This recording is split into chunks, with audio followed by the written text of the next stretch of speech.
سانحہ ساہیوال کے کھلتے پس منظر۔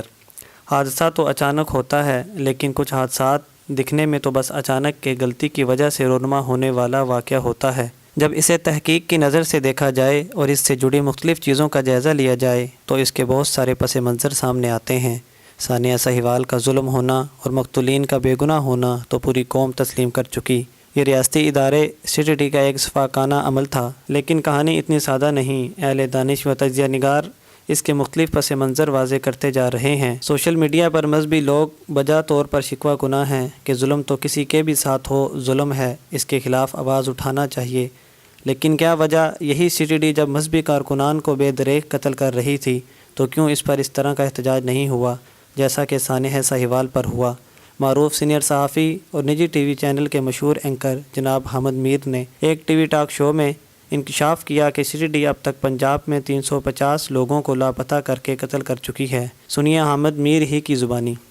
مسلم لیگ نون کے 2 سینئر رہنماؤں کے ساتھ CTD پہ میری بڑی لمبی گفتگو ہوئی، اور گفتگو کا موضوع تھا missing persons and military courts, اور وہ یہ کریڈٹ لے رہے تھے کہ CTD جو ہے اس نے جو پنجاب میں کام کیا ہے، تو اگر CTD نہ ہوتی تو پنجاب جو ہے وہ جل رہا ہوتا اور یہ ہو جاتا۔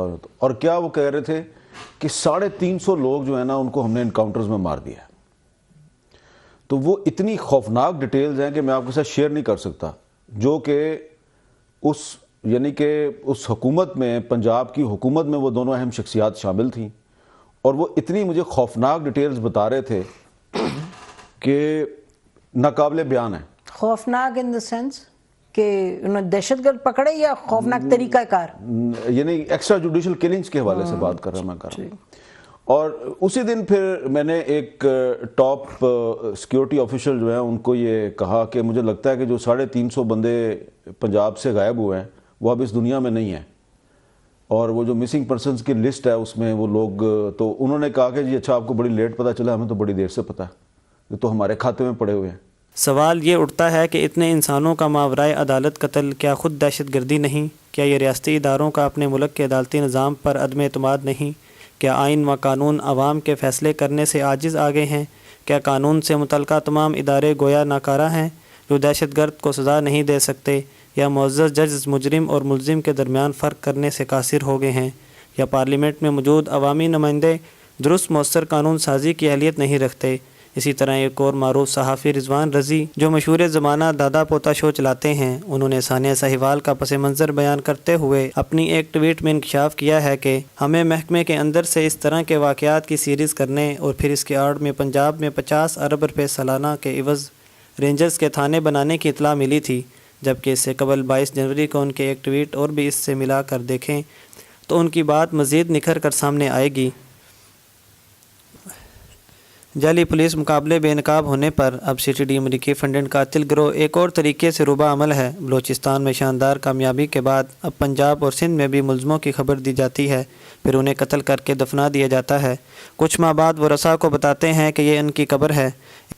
اسی طرح ایک اور موقر نجی چینل ARY کے اینکر پرسن کاشف عباسی صاحب نے بھی ایک چونکا دینے والی ٹویٹ کی ہے۔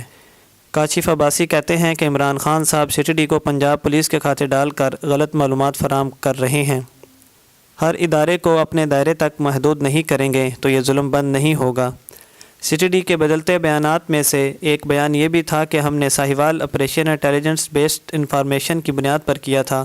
CTD تو گرگٹ کی طرح سانحہ کے دن سے مسلسل اپنے بیانات میں رنگ بدل رہی ہے، لیکن اب تو صدر مملکت نے بھی متاثرہ خاندان کو شہید قرار دیا، وزیر اعظم صاحب نے بھی گہرے رنج و الم کا اظہار کیا، لیکن وہ قوم کو اس دکھ کی گھڑی میں چھوڑ کر 10 سالہ عمیر، 7 سالہ ہادیہ اور 5 سالہ منیبہ کی داد رسی سے زیادہ اہم کام امداد کی خاطر قطر روانہ ہو گئے۔ سابقہ پیش رووں کی طرح واپسی پر سب کچھ ٹھیک کر دینے کی طفل تسلی دے گئے۔ وزیر اعلیٰ پنجاب صاحب نے نئی رسم ڈالی اور مقتولین کی تعزیت کرنے مظلوم بچیوں کے پاس گلدستہ لے کر آئے۔